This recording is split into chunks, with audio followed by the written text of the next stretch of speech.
This experience made me believe that Moses and the Israelites were here, and to prove it is the rock behind us. And the more I believe this is where Moses were. And I can feel that. You can see I got goosebumps, and I'm very thrilled that I have visited this place. Something extraordinary has just been unearthed in the remote deserts of Saudi Arabia, an ancient secret that could send shockwaves through the Christian world. Archaeologists, historians, and theologians are staring at the evidence in stunned silence. For generations, scholars have wrestled with one question: were the Bible's most dramatic events real history, or just powerful stories meant to inspire? I'm convinced that this is where the Israelites set up their golden calf while Moses was up on the mountain receiving the commandments from God. Now, after lying hidden beneath sand and sea for thousands of years, a discovery has emerged, one that could tip the scales forever. If this is what experts suspect, it may stand as undeniable proof that one of the most miraculous events in the Old Testament unfolded exactly as Scripture records it. But before I tell you what was found, we have to go back to a time of desperation, tyranny, and a miracle that defied the very laws of nature. Because only when you grasp the full weight of the story will you understand just how monumental this Saudi Arabian find truly is. Okay, well, we're looking now at this corner of Wadi here. We were entering where the Israelites would have come off the main trade route from Goshen, where we were at. The Bible tells us of a man named Moses, chosen by God, called from a burning bush, tasked with the impossible, to lead the Israelites out of slavery in Egypt. But Pharaoh, the ruler of Egypt, refused. 10 plagues struck the land, waters turning to blood, darkness falling over the nation. The firstborn struck down. At last, Pharaoh relented. The Israelites, possibly over 2 million souls, fled into the wilderness, free at last. But freedom was short-lived. Pharaoh changed his mind. He unleashed his army chariots, thundering across the desert, horsemen closing in.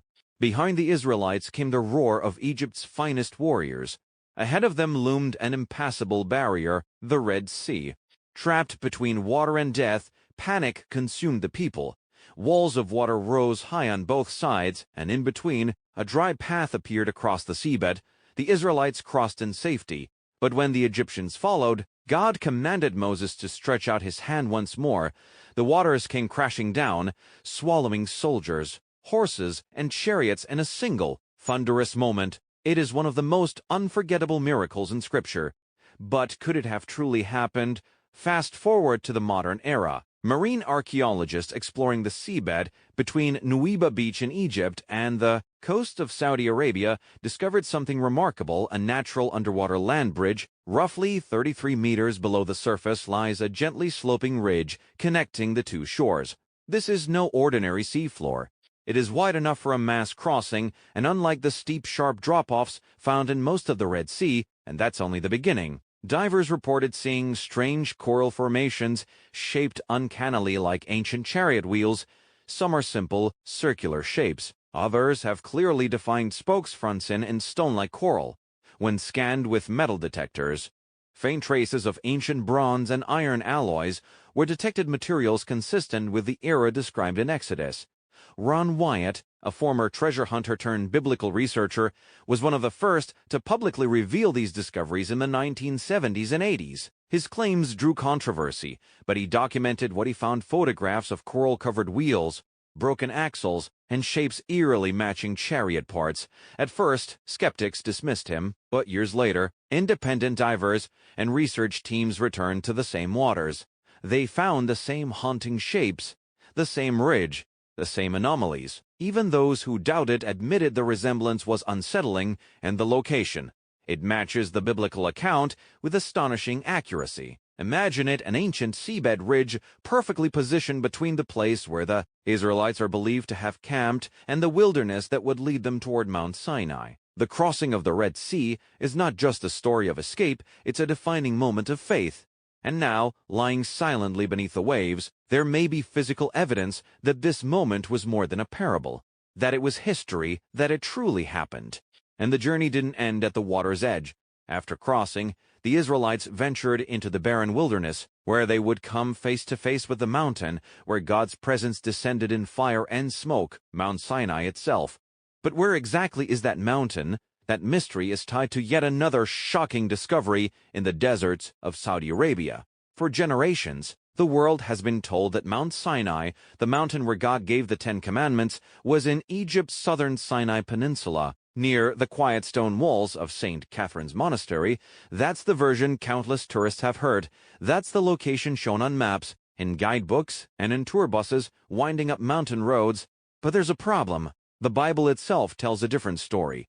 According to Scripture, after crossing the sea, the Israelites didn't linger in Egypt at all. They entered the ancient land of Midian. And Midian, according to history, is not in the Sinai Peninsula. It's in what we now call northwest Saudi Arabia. In the late 20th century, biblical researcher Ron Wyatt crossed from Nuweiba Beach into Saudi Arabia.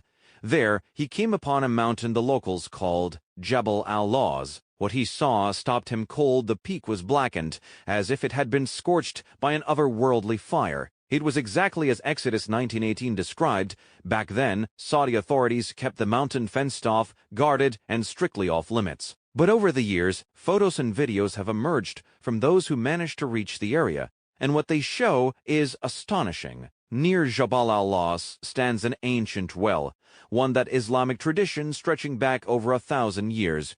This land still breathes the echoes of Exodus. Not far from where Moses first met the daughters of Jethro, an oasis called Elim still thrives. Palm trees swaying where Scripture says Israel once rested. At the base of the nearby mountain, the ground itself seems to remember. A massive altar of uncut stones, built exactly as God commanded, stands in silence. Around it, archaeologists have found piles of bones, perhaps the remains of ancient sacrifices.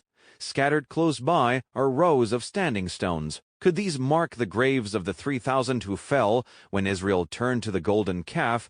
On the cliffs, faint carvings of bulls and calves remain, weathered testaments to a moment of rebellion. And then, just beyond, rises one of the most breathtaking sights, a towering split rock, cracked clean in half as if struck by an unseen hand.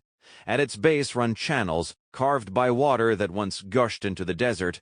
Could this be Horeb, where Moses struck the rock and life poured out for a thirsty nation? It wasn't just water, it was a prophecy. The rock, Christ himself, struck once for the sins of the world, never again to be repeated. The law, through Moses, could not carry Israel into the promised land. Only Joshua, Yeshua, Jesus could. Above all looms Jabal al-Lawz, its summit blackened as if scorched by fire, yet untouched within. At its base, a natural pulpit overlooks a plain vast enough for millions.